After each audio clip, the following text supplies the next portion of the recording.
Eu vou falar um pouco então desse modelo que a gente está desenvolvendo. Ele é desenvolvido no âmbito do projeto FIP Cerrado. E a ideia desse projeto é justamente criar uma ferramenta, um conjunto de ferramentas, na verdade, que sejam úteis tanto para o manejo quanto a prevenção do fogo. E a ideia é criar um modelo justamente que ele possa ser utilizado em qualquer máquina e que ele tem um custo computacional baixo. Ele é gratuito, mas o custo computacional que eu estou falando, ele pode realmente em qualquer máquina e consiga ser útil realmente como uma forma de previsão. Tá, a gente sabe, eu acho que aqui o contexto eu não preciso nem falar, dar tanta ênfase nisso aqui, mas...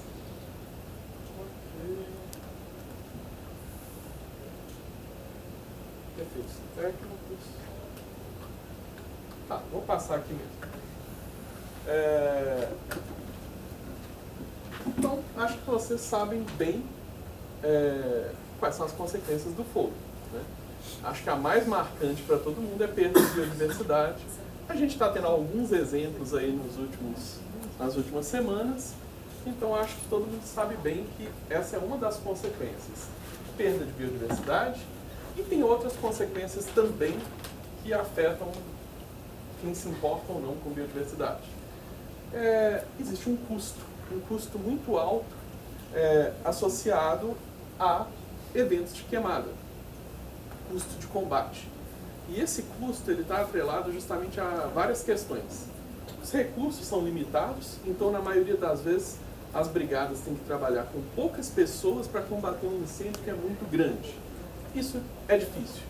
Isso, com esse custo limitado, muitas vezes não se consegue fazer um combate efetivo, e quando tem que usar a aeronave, esse custo sobe ainda mais. Então, é bem complicado conseguir combater isso e ter um custo elevado. Além disso, vocês já devem ter visto essa propaganda alguma vez aqui da CEMIG. Então, tem um outro custo atrelado a incêndios, que é as redes de transmissão, porque elas são muitas vezes rompidas por causa de eventos de fogo. Inclusive a CEMIG está até mandando esse tipo de propaganda para as pessoas, porque isso tem um custo financeiro para eles, não pode. Então a gente tinha o desafio de tentar criar essa ferramenta, uma ferramenta que de fato pudesse ser utilizada e pudesse dar uma resposta da chance de um local pegar fogo. Então, a gente precisava primeiro de saber como que a gente ia prever eventos de incêndio no cerrado. Essa era uma pergunta norteadora que a gente precisava responder. Uma outra coisa é, como que a gente pode prever o comportamento do fogo durante a atividade de manejo? Se você vai fazer um manejo, um acero negro, alguma coisa desse tipo, você vai utilizar fogo, você saber mais ou menos como vai ser o comportamento do fogo pode reduzir custo, e esse custo pode envolver até custo de vidas, porque você vai reduzir o risco da brigada de encarar um fogo que pode levar ela a risco. E como e quando é mais adequado realizar o manejo, no sentido de planejamento. Se a gente tem uma ferramenta preditiva, a gente consegue planejar melhor qual o melhor local de realizar manejo e quando fazer isso. Para fazer isso, então, a gente tinha que pensar em algumas questões. Qual que é o principal fator que vem à mente quando a gente pensa em fogo? A gente pensa basicamente em combustível. E no caso de paisagens naturais, esse combustível é oriundo da vegetação nativa. No nosso caso aqui no Cerrado, de toda essa vegetação que existe no Cerrado, ela serve como combustível. Qual que é o nosso desafio, então, com isso? A gente precisava estimar a quantidade desse combustível no Cerrado. O grande problema é, se você vai fazer isso por meio de trabalhos de campo, você vai precisar de uma amostragem muito longa e vai ter um custo muito alto. No âmbito do nosso projeto, a gente não tinha tanto tempo, nem tanto dinheiro para fazer isso tudo. E, além disso, a ideia era desenvolver uma ferramenta que pudesse ser usada logo. Então, não dava para esperar ter todo esse tipo de dados. Uma saída é justamente usar satélites. Satélites são ótimas ferramentas para você monitorar coisas à distância. E por que ela pode ser tão boa assim para monitorar fogo? A gente tem várias evidências disso. existem vários índices utilizados com dados de satélite para você estimar a intensidade do fogo, você consegue registrar ele diretamente pelas imagens satélite, você tem assinaturas típicas que mostram justamente a intensidade de fogo e mostram também o quanto a vegetação está seca ou não e o quanto ela tem de biomassa ou não. A gente aproveitou disso, por quê? E por que o satélite consegue, então, oferecer essa gama tão grande de informações? A gente tem que voltar um pouquinho atrás, porque todos os elementos químicos, eles têm uma assinatura espectral. Essa assinatura espectral é justamente o que permite a gente, aqui da Terra, conseguir saber qual que é a atmosfera típica de planetas que estão muito distantes da Terra.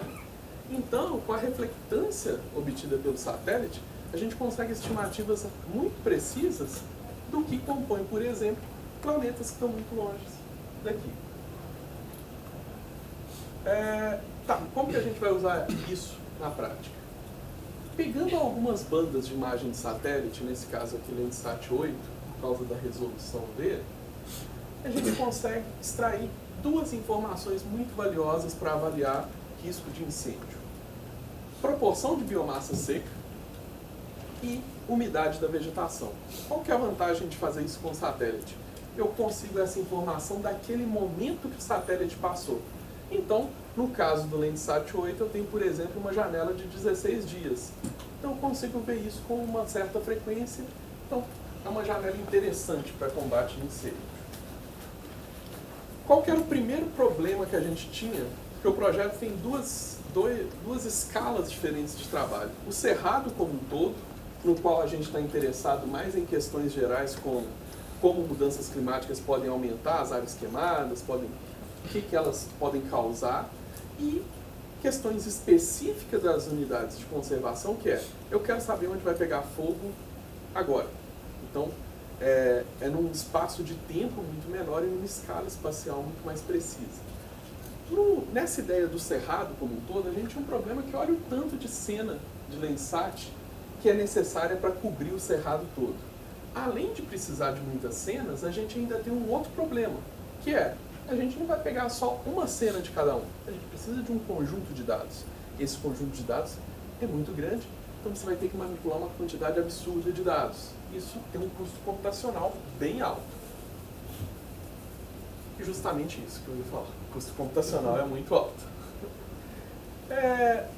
Então a gente pode fazer o caminho inverso. A gente pode tentar pensar em processos. Como que funciona a vegetação do cerrado no sentido de biomassa seca, focando nisso, no combustível que ela produz? Se a gente entender esse processo, a gente consegue, então, estimar como é que essa vegetação vai funcionar. E aí a gente consegue prever a vegetação para fazer previsões para o cerrado, principalmente pensando nessa ideia. Se o foco na escala do cerrado, a minha pergunta é muito mais até poder prever para outros cenários como que a vegetação vai estar, por exemplo, num cenário de mudança climática, eu não podia trabalhar com a imagem satélite, porque eu não vou ter a imagem do futuro. Eu tenho que fazer uma previsão para o futuro. Então, eu tinha que entender esse processo. Então, o que a gente fez? A gente não podia partir de certas premissas, a gente tinha que testar essas premissas. A primeira delas numa determinada época do ano qualquer, a gente pode imaginar o seguinte: o cerrado é uma fisionomia muito complexa, ele tem vários estratos, ele é um emaranhado de fisionomias. Eu não posso assumir que essa vegetação funciona como essa e funciona como essa no sentido da dinâmica da biomassa. Então, eu imagino que deve existir uma curva de biomassa ao longo do tempo diferente para cada tipo de fisionomia do cerrado. Então, eu vou testar isso, se isso existe ou não. Outra coisa, se muda a estação do cerrado, será que essa curva também muda? Será que dependendo da época do ano, a dinâmica da biomassa seca no cerrado muda? Eu precisava testar isso também. E mais um fator que a gente tinha que pensar se acontece evento de fogo, será que muda a dinâmica da biomassa? Será que depois que ocorre um evento de fogo, a vegetação vai regenerar de uma forma um pouco diferente? Então aí eu tenho que prever esse comportamento da vegetação. Então o que a gente fez foi particionar o cerrado por tipos de vegetação no sentido de extrato, então arbóreo, herbáceo, arbustivo, por meio de densidade e altura das árvores. A outra coisa que eu tinha que considerar, o cerrado não é uniforme. Cada ponto do cerrado tem um clima distinto. Então eu avaliei como é que é o clima no cerrado. Como que a gente fez isso? Esse mapa aqui é um mapa de uma análise multivariada, chama PCA, mas isso não vem ao caso. O relevante aqui é que isso aqui está combinando todas as variáveis climáticas num único mapa. Então a gente consegue ver aqui por padrão de cor, onde tem clima mais parecido. Então todo lugar que tem uma tonalidade meio rosa tem um clima mais parecido do que a região rosa com a amarela. Então as cores estão mostrando o quão o clima é parecido entre um lugar e o outro. Então eu podia, ao invés de pegar aquele montão de imagem Landsat, simplesmente separar essas áreas em áreas que têm climas distintos e então amostrar menos imagens de satélite. Agora eu só precisava de ao menos uma cena Landsat em cada condição climática. E foi isso que a gente fez, pegou uma cena Landsat de cada condição climática como amostra. Aí a gente extraiu para essas cenas alguns índices. Um índice que é bem conhecido, o índice de vegetação, que é o NDVI, e um outro índice, que é o índice de umidade da vegetação, que é o NDWI.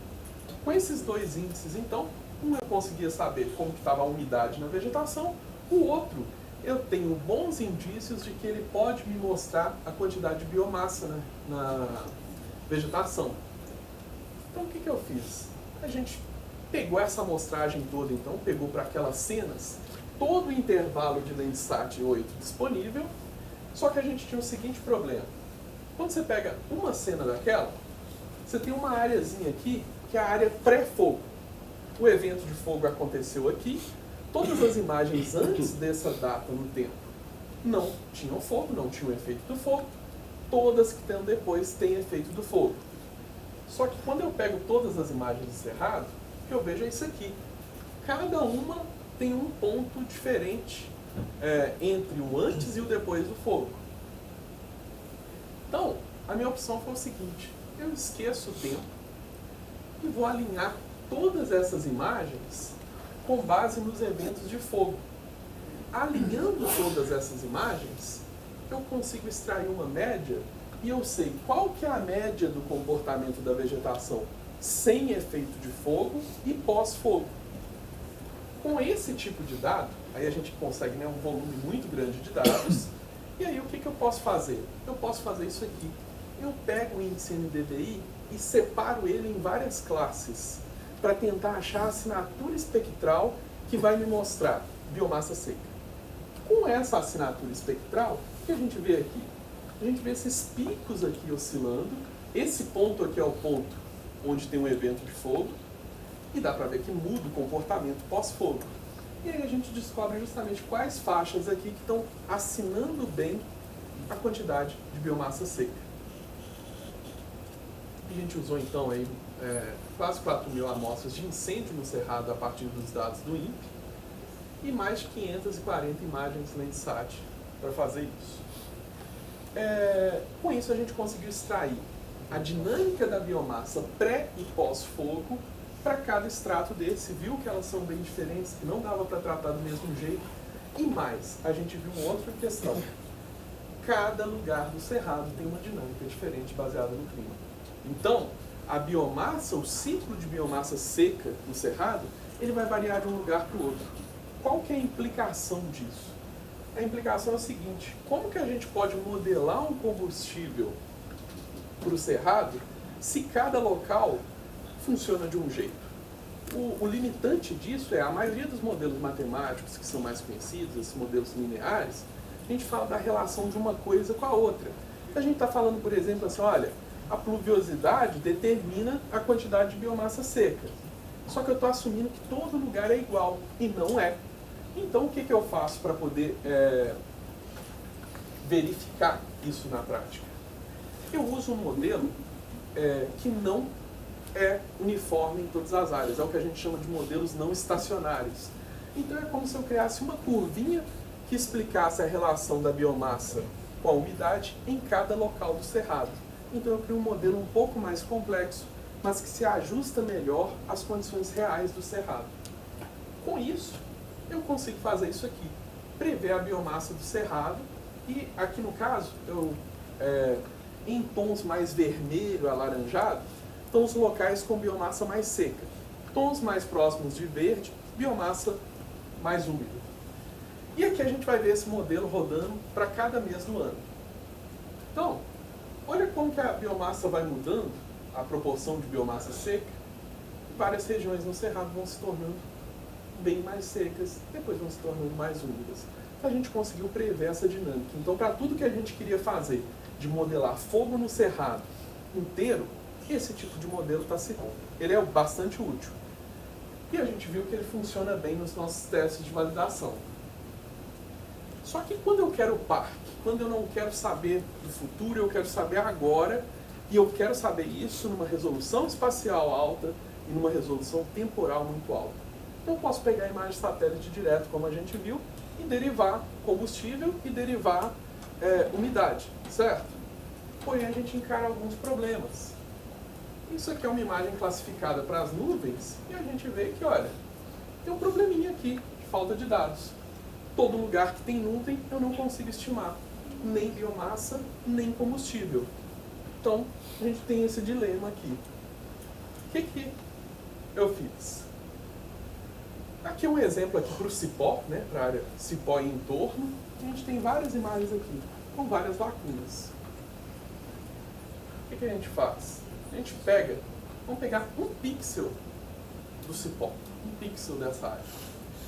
Quando tiver em azul, significa que eu tenho dado. Quando tiver em cinza, eu não tenho dado, porque tem uma nuvem tampando esse dado.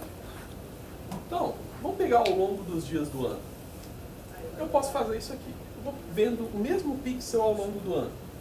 Então eu vejo que eu tenho lacunas de informação nesse pixel em momentos diferentes do ano. Mas, quando eu pego isso numa série histórica, eu começo a ver que ora eu tenho lacuna, ora eu não tenho. Então, em algum momento, eu tenho informação. Então, eu consigo, alinhando tudo isso, ter alguma informação sobre todos os pixels ao longo do tempo. Então, eu consigo desenhar um modelo que me explica como é que cada pixelzinho do mapa varia ao longo do ano. Com esse modelo, agora, eu consigo preencher informação, porque se eu sei qual que é o valor que eu espero desse pixel que eu não tenho informação, eu posso ir lá e preencher esse valor com o meu valor esperado. Só que aí eu crio um problema. E se esse ano for um ano atípico? Se esse ano a seca for maior do que a esperada na minha série histórica? Então o que o meu modelo faz? Ele pega os pixels que eu tenho informação e usa eles para extrair. Qual que é a média desse ano? Ela é maior, menor ou igual à esperada? Se ela é maior, igual ou menor, ele vai fazer um ajuste no que era esperado para cada pixel que ele está prevendo. Então ele consegue, com isso, fazer o seguinte.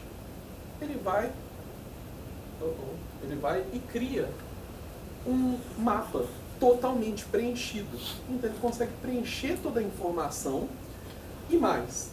Ele preenche toda essa informação ajustando para a realidade daquele momento, que ele está tirando a informação daquela imagem.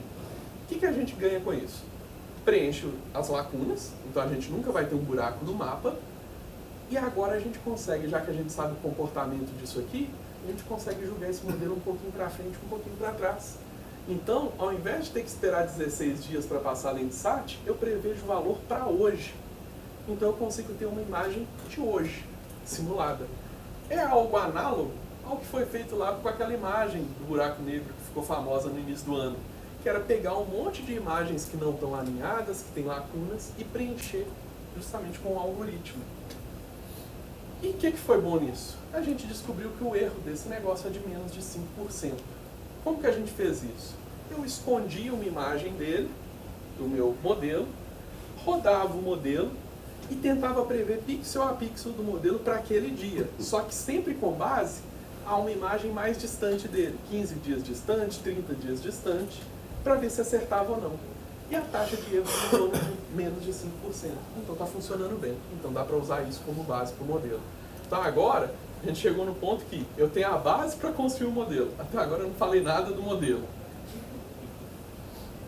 E E tinha uma outra coisa. Como é que varia, e isso era bem reportado pelos brigadistas, a condição da biomassa seca ao longo do dia? Porque de dia a coisa muda também. Então a gente pegou um monte de dado meteorológico e conseguiu criar uma curva para mostrar para a gente como que variava a quantidade de umidade na vegetação ao longo do dia. Qual que é o horário mais seco? Como é que essa coisa vai ficando seca ou ficando úmida ao longo do dia? E a gente incluiu isso no modelo. Então o modelo, à medida que ele for correndo, se eu falo que ele começou meio-dia, ele vai secando a vegetação, secando, secando, secando. Ah, o fogo continuou correndo até meia-noite. Aí ele a vegetação vai ficando mais úmida. Então ele consegue trabalhar isso com base nesses dados. Só que, beleza, até agora eu estou partindo da premissa que combustível é um bom preditor de fogo. E não é exatamente verdade. Por quê? Quando a gente pega aqui o nosso mapa de combustível, o mapa do INPE de fogo, de áreas queimadas, o histórico de queimadas, a relação entre os dois é muito fraca, que é justamente o que a gente esperava que tinha que ser forte. E isso tem uma causa, né? Uma causa disso são os nossos amigos piromaníacos aí, que tem algum motivo ou não para pôr fogo nos lugares, né? Então eles estão interferindo nessa relação que deveria ser natural. Tem mais combustível? Deve ser onde vai pegar mais fogo. Mas não é assim que funciona. Então a gente tinha mais um problema aqui. Eu não posso usar o combustível como um preditor direto de fogo. Eu tenho que calcular a probabilidade de fogo baseando nesse carinha aí também. E o comportamento desse carinha muda. Esse é um outro problema. Então, como que eu calculo a probabilidade de fogo? Como que eu levo em conta tudo isso que eu sei? A gente vai ter que ir para um universo que é um pouco diferente, talvez para alguns, da estatística, que é o universo da estatística, que a gente chama de estatística bayesiana, de forma até errada, que é a probabilidade condicional, que ela tem muito a ver com como a gente aprende, com como o nosso cérebro funciona, com como, de fato, a gente aprende as coisas. Por isso que ela é até bastante intuitiva. Eu gosto de usar esse exemplo aqui, porque é o melhor exemplo de algoritmo bayesiano. Quando a gente é criancinha lá, está aprendendo a andar, como é que acontece? Você não tem coordenação nenhuma, você não tem noção nenhuma de tudo que está no seu corpo e nem de como seu corpo funciona. Então você levanta, tenta andar, cai de cara no chão. E aí da próxima vez você já vê que, olha, colocar o corpo muito para frente não é uma boa ideia. Então vamos jogar para trás, aí você cai de costas. E assim vai. A cada vez que você vai fazendo isso, você vai aprendendo. E por que você aprende? Porque você sempre está contando com a probabilidade que você estima das condições que você está. Ah, meu corpo está para frente, está para trás, então eu estimo isso e eu projeto isso e eu consigo recalcular. E é justamente isso que a gente fez. A gente usou esse algoritmo aí da probabilidade bayesiana para calcular a probabilidade, porque aí a gente considera o que a gente sabe sobre o que já aconteceu de fogo. E como que a gente faz isso? A gente tem uma probabilidade a priori, que é esse palpite inicial, que é baseado no histórico de fogo. Onde que o pessoal está pondo fogo? Vamos dar uma olhada nisso. E qual que é a nossa evidência? A quantidade de combustível. E aqui é calculado em cima dos outros dois. Então, com base nisso, qual que é a chance de um lugar pegar fogo? A minha probabilidade a priori, ela aqui é a quantidade de eventos de fogo por unidade de tempo, e eu posso calcular isso mês a mês. Isso aqui é o número de eventos de fogo mês a mês ao longo do ano. Então eu consigo, olha, eu tenho uma probabilidade a priori aqui. Agora, usando isso junto com o combustível, eu consigo justamente calcular a chance dado o combustível e com isso calcular aqui um mapa de probabilidade de incêndio mês a mês. No caso do cerrado, no caso dos parques, eu calculo isso na hora para o parque, para aquele momento. E essa probabilidade ela pode sempre mudar, porque eu posso pegar o resultado de um cálculo e alimentar a próxima vez que ele for ser calculado. Então é como se o algoritmo fosse aprendendo com novos dados. Vamos supor uma realidade utópica, que daqui a alguns anos as pessoas não queiram pôr tanto fogo nas áreas. Então, nessa realidade utópica, o que acontece? Ia mudar a probabilidade de tudo. Só que como a gente está alimentando sempre o algoritmo com novos dados de incêndio, ele vai recalcular essa probabilidade com base no novo comportamento da população em relação ao fogo. Então vamos ver se esse negócio funciona. Quando a gente calcula então esse mapa de probabilidade para o parque, a gente consegue pegar, por exemplo, um evento de fogo no parque e ver que a área queimada, aqui ressaltada nessa imagem, ela realmente está em áreas que têm alta probabilidade. Então parece que o algoritmo funciona mais ou menos. Mas vamos ver então o modelo que é alimentado por esse algoritmo. Esse modelo então, ele vai usar as imagens do Landsat para calcular a probabilidade, o combustível, a umidade da vegetação. A gente usa um outro algoritmo para calcular o tipo de vegetação, usa as imagens do INPE, dado de altitude para calcular a declividade do terreno, que é um fator importante, velocidade e direção do vento são fatores limitantes para o fogo, e se quiser, pode usar barreira. A gente vai entender o porquê do se quiser. A gente não precisava reinventar a roda. A gente pegou um monte de artigos científicos, de preferência artigos que fizessem experimentos com fogo, porque esses experimentos permitiam que o autor lá criasse uma equação que explicasse o comportamento do fogo, por exemplo, em relação à declividade. Só que com as constantes para o lugar que ele trabalhava. Então eu só precisava mexer nas constantes aqui para o cerrado. Então a gente integrou todas essas equações em um algoritmo. Isso aqui é a cara dele por dentro, tá? Esse monte de caixinhas, cada caixinha faz um cálculo. E o que essas caixinhas fazem? Elas estão interconectadas, conectando essas equações, para que elas calculem a probabilidade do fogo e a probabilidade de espalhamento do fogo. Então, essa coisa aí por dentro. Opa, vou voltar aqui só um pouquinho. Então, a gente precisava testar isso. O primeiro teste que a gente tinha que fazer esse negócio funciona dentro de um ambiente teórico? Se eu tivesse um lugar com muito combustível, sem vento, sem nada, será que o modelo está funcionando como eu espero? Então foi isso que a gente fez, um monte de experimentos simulados. Isso aqui é um fogo num lugar com combustível ilimitado, sem vento, sem declividade, tudo bonitinho. Parece que funciona. Você tem maior intensidade das chamas aqui na borda, porque aqui dentro o combustível já está sendo consumido, um espalhamento radial sem muita restrição. Ok, isso parece que tá certo. Se eu tenho superfícies com quantidade de umidade diferente, olha só, o fogo corre com velocidades diferentes, com tamanho de frente de fogo diferente e intensidade diferente. Ok, isso aí também parece condizente com o que a gente espera de um modelo de fogo, com o comportamento real do fogo. E deixa várias manchinhas de vegetação.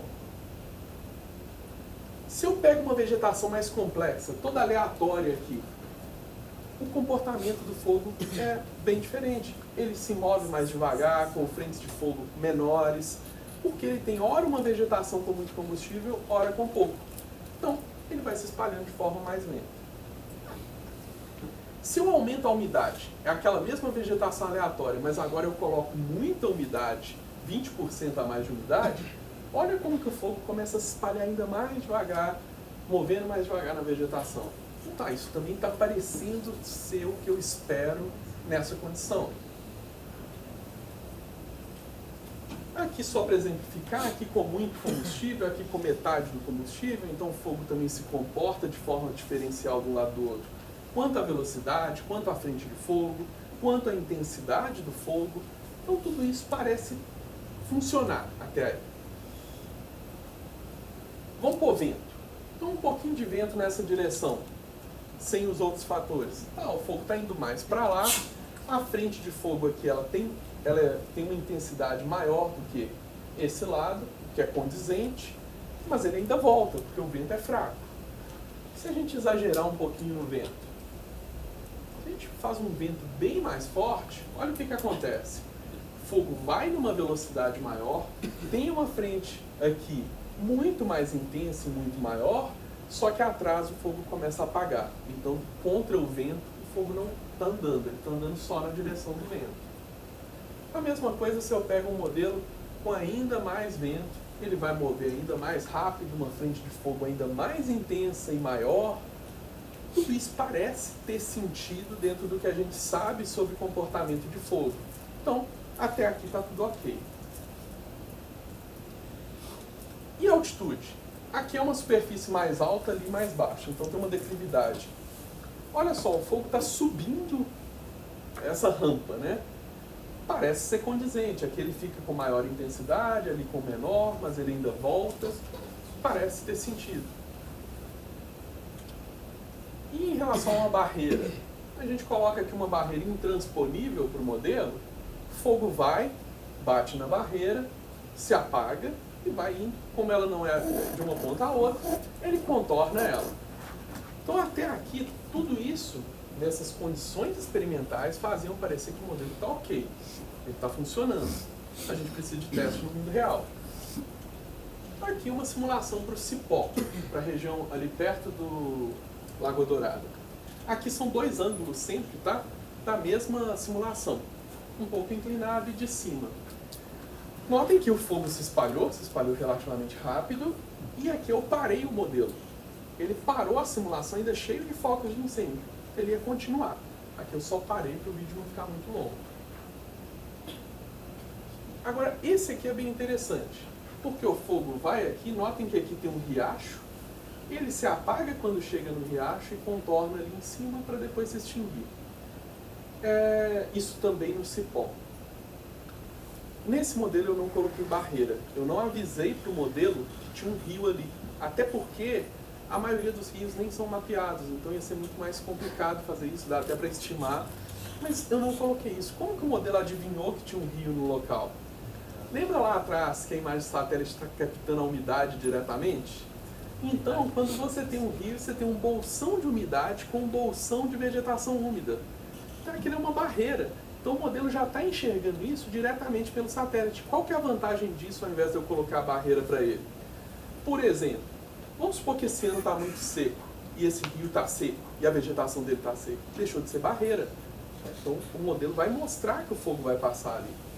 Então, esse foi um ponto positivo. A gente nem precisa mostrar a barreira para ele, que ele funciona. Aqui no Parque Nacional da Chapada dos Veadeiros, fogo lá no alto da Chapada, espalhando bem rápido. Aqui a escala até é um pouco diferente, é um pouco maior, então dá para ver que o fogo está indo ainda mais rápido do que no Cipó. Só que nessa simulação aqui ele se apagou, depois de queimar uma área bem grande. Aqui na Serra da Canastra a gente colocou vários focos e olha a velocidade que o fogo vai. Né? Olha a velocidade que ele vai e olha a área que ele queimou no mesmo tempo. Então dá pra ver que aqui a situação é um pouquinho pior, né? E ele ainda está queimando, né? Eu só parei o modelo para poder continuar a apresentação. Como a ideia desse projeto é justamente fazer isso como uma ferramenta para uso tanto dos brigadistas quanto dos parques, sugestão inclusive do Edivar, da Bianca, lá da Canastra, a gente colocou a interface de saída como dados do KML, do Google Earth. Então a saída desse modelo, você pega diretamente o KML, roda no Google Earth a animação e você pode ver do ângulo que você quiser, justamente para ser uma coisa utilizável de verdade pelos brigadistas, pelos gerentes dos parques. Então vamos ver agora um exemplo de um campo que a gente fez lá com o Edivar, para a gente ver isso no mundo real mesmo. Isso aqui é um fogo controlado, então na verdade tem acero aqui ao redor, então o modelo acertar o acero não é mérito nenhum, porque ele ia acertar, porque eu falei com ele que tinha um acero ali. Então, né, isso aí não está valendo nada. Só que o que acontece? Essa área aqui no meio, que foi uma área que não pegou fogo, nem aqui a fumaça está atrapalhando um pouco, mas ela vem na direção do drone ali, mas aqui vai aparecer melhor depois. Essa área que não queimou aqui, ela é bastante condizente com a área que o modelo previu que não iria queimar. E o melhor disso, nesse caso aqui a gente estava em campo no dia, o vento virou várias vezes. Então o modelo nem está mostrando a direção exata que a coisa queimou, mas ele está acertando a área que foi queimada. Muito porque o vento virou um monte de vezes, o fogo foi para um lado, foi para o outro. Só que isso é um teste, é uma evidência totalmente anedótica. Isso é um caso que a gente fez lá no Cipó, muito mais até para registrar, para poder ver. A gente precisava testar isso sistematicamente. O que a gente fez? A gente pegou todo o histórico de eventos de fogo do INPE e testou. A gente está com uma taxa de 82% de acerto no modelo em previsão de áreas queimadas, uma sobreprevisão de 15%, que a gente considera até boa pelo seguinte: tem o trabalho das brigadas. Então o fogo nunca chegou no potencial que ele deveria chegar, ainda bem que não. Então esse erro é admissível, porque o modelo não sabe que teve brigada trabalhando lá. E isso aqui que era o mais preocupante, tem um erro de omissão muito baixo. A gente não queria um erro de omissão alto, que é o erro mais grave no caso, quando a gente está pensando em incêndio. Aqui só para finalizar, uma coisa rápida, esse modelo, ele é pontual, ele é determinístico, ele depende do dado daquele momento. Isso significa que eu não estou falando de probabilidade de fogo real. Por quê? Porque, por exemplo, se uma pessoa que viveu numa caverna durante muito tempo vê isso aqui, você julgar um dado, ela pode ter a estranha ideia de que existe uma maior probabilidade de cair o número 2 do que de cair qualquer outro número, né? Mas, se você julgar o dado várias vezes para a pessoa ver, o que vai acontecer? Ela vai perceber que a probabilidade, na verdade, é igual para todos os lados. Então, se eu quero saber como que o fogo comporta, qual que é a probabilidade de fogo, eu preciso rodar aquele modelo várias vezes e eu preciso considerar o seguinte, que o vento pode mudar, que a quantidade de combustível pode ser um pouquinho maior do que eu previ, pode ser um pouco menor, pode ficar um pouco mais seco. Então eu faço isso, eu rodo o modelo milhares de vezes, mudando aleatoriamente, na verdade dentro de um padrão, as probabilidades, como que está o vento, como que está a umidade, como que está todos os parâmetros, e vejo em qualquer condição de vento, em qualquer condição de umidade, em qualquer condição dos parâmetros, quais áreas pegam fogo em 1000 simulações, por exemplo. E aí eu consigo gerar um mapa desse que me fala quais são os locais que, sob qualquer condição, tem maior probabilidade de pegar fogo. Isso é uma coisa bastante útil para o manejo do fogo, que eu consigo imaginar. Olha, esse local aqui pode ficar mais úmido, pode ficar mais seco, lá continua tendo risco. Tá? É isso aí. Aqui só mostrando, isso pode ser calculado mês a mês, então isso é uma animação, ele vai mostrar a probabilidade disso mês a mês aí no caso do Cipó. E essa é a cara da ferramenta que o pessoal está começando a usar agora na nossa versão beta. A ideia é ser uma ferramenta fácil. Então ela tem essa carona de PowerPoint mesmo, tá? Ela é simplesmente um modelo muito simples. Você tem uma tela inicial só para explicar o que é o projeto, para ter um contexto. Aí a pessoa clica nesse botão aqui. Vai para essa telinha aqui, que tem 2 passos. Você quer usar pontos de ignição? Vamos supor que você está a fim de fazer um manejo, e você quer falar, vou pôr fogo aqui. Você informa para ele, quero. Se você quer, você informa os pontos aqui, digitando mesmo essa tabelinha, sem nenhum segredo. Fez isso? Clica no próximo. Se marcar não, ele vai calcular o ponto de ignição mais provável. Ele vai fazer isso internamente. Clicou aqui. Vem para essa tela. Você fala, você quer que ele faça o ajuste de hora? Aquele negócio que eu falei. Você fala a hora que o fogo vai começar e ele vai correr o modelo secando ou aumentando a umidade da vegetação, dependendo do horário. Se quer, fala isso. Fala o dia, o mês e a hora que você está fazendo isso. Pode ser o dia que você está fazendo de verdade, ou se você quer fazer uma previsão, você pode ter uma janelinha um pouco para frente aí de... A gente viu nos cálculos que uma semana até dá, você não perde muita, não aumenta tanto o erro, então você pode jogar até para uma semana para frente e colocar aí para ele calcular.